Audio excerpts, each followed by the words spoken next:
Yapheth, Esau, and the bloodline of Edom, the enemy of Israelites, to seekers of the truth. The scriptures contain a wealth of wisdom and understanding, particularly concerning the origins of nations and their spiritual significance.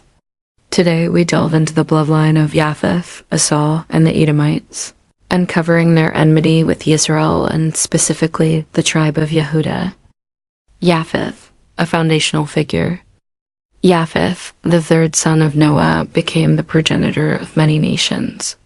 Genesis 10:2-5 outlines his descendants, who settled in the Isles of the Gentiles, spreading across Europe and parts of Asia. While Yapheth himself was not inherently hostile to the chosen lineage of Shem, his descendants would play significant roles in history, some aligning against Yisrael. Esau, a divergent path.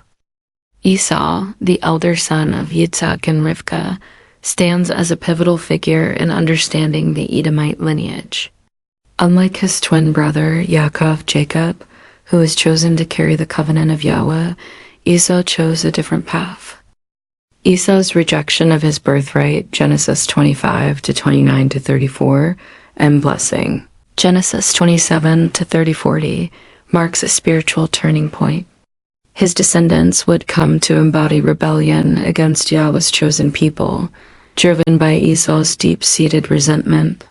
This animosity was further solidified through Esau's marriages to Canaanite women, which displeased his parents and mingled pagan practices into his lineage.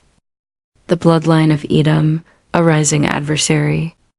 Esau's descendants, known as the Edomites, settled in Mount Seir, Genesis 36-8. His sons Eliphaz, Reuel, Jush, Jalam, and Korah became chiefs or dukes of Edom, building a nation that would grow in strength and hostility toward Yisrael. One of the most infamous Edomites in history is Amalek, a grandson of Esau through Eliphaz.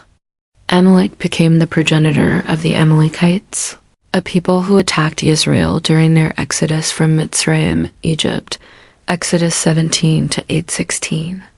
Yahweh declared perpetual enmity against Amalek, cementing the role of Edomites as adversaries to Yisrael.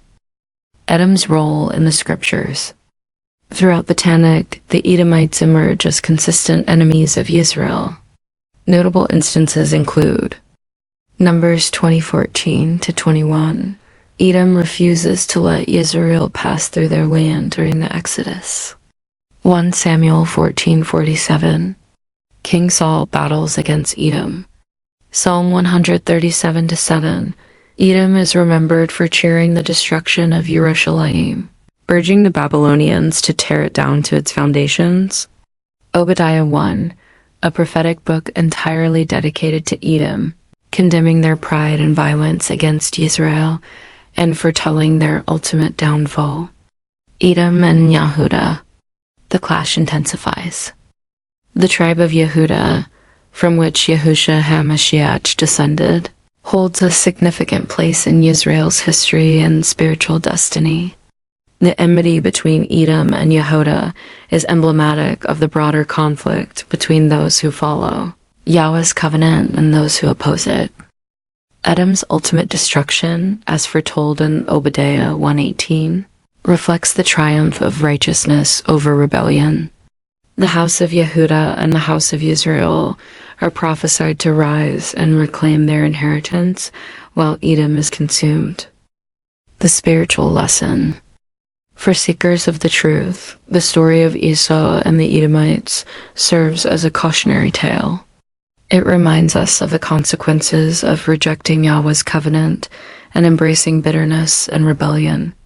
It also underscores the importance of standing firm in the promises of Yahweh, as the tribe of Yahudah did, despite constant opposition. Conclusion. The enmity between Edom and Yisrael is more than a historical feud. It is a spiritual conflict that echoes through generations. As we study these accounts, may we remain vigilant in our walk with Yahweh, resisting the spirit of Esau and embracing the faithfulness of Yahudah. To seekers of the truth, let us strive to align with Yahweh's will, remembering that his promises to Yisrael endure forever. Shalom, daughter of Zion Divina Gloria.